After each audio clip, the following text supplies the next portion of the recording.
We are all trying to find a solution to representing real-world assets on-chain, and Zero serves as a bridge to do that. Zero is a decentralized platform which allows brands like Ferrari to represent their cars minted as an NFT on our platform.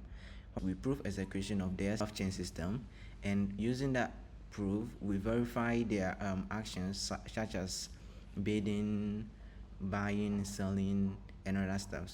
So to get started, first of all, we implement a ZK login, allowing the user to directly communicate with off-chain systems using just their wallet by signing a transaction.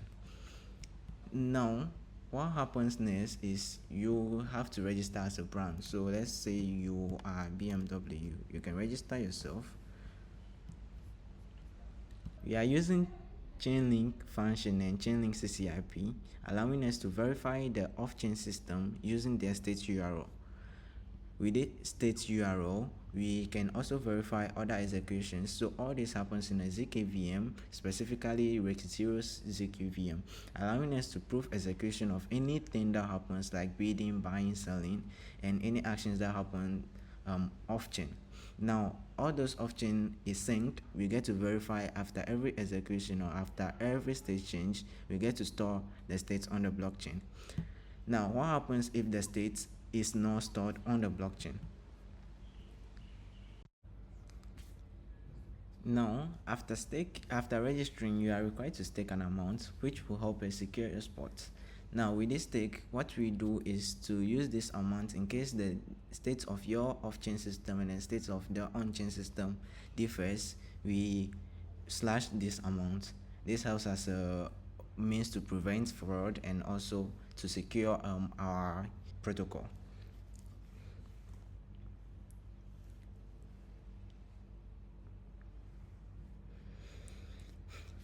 Now, after staking the amount, you are required to activate. With this activation, we are cloning your own database and other stuff for you to use as a brand. This helps you be in control in a decentralized world, be in control of your activities. However, our contract allows us to verify the state and verify execution and other things as well. So if you can see, these are the brands created on the platform, and we have quite a lot of brands representing people who can mint cars on our platform. So we have BMW, we have Ferrari, and we have other brands as well. Now, coming to the auction, we allow brands to auction their cars on the platform, and this cuts across users as well, as users who purchase these cars or are in possession of cars minted on our platform can also auction their car for sell. Now, you can place a bid over here to buy it, purchase odds to participate in this auction.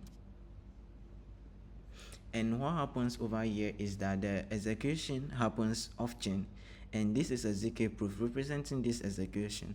As you can see, the total cycles, the user cycles, the paging, and the executions as statistics, and then the state changes, and then the state route.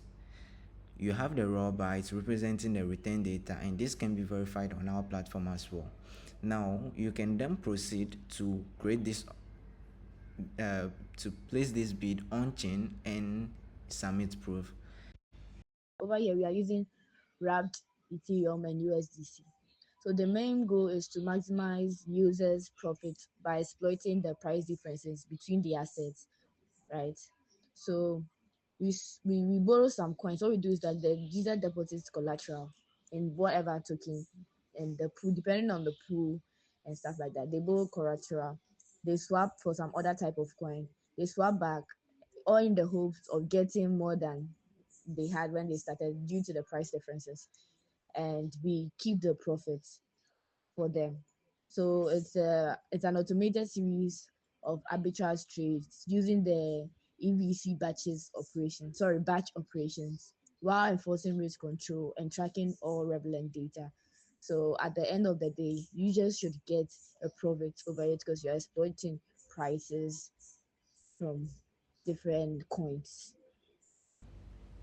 We have the list of transactions that happen. So as you can see, the brand registration that happened, and the brand that registered, the admin, and then the the proof. So you can view this proof and you can verify that this execution has happened on the ZKVM, allowing us to keep car brands system private, like Ferrari private, while maintaining verification on chain and also trust between the users and the brands.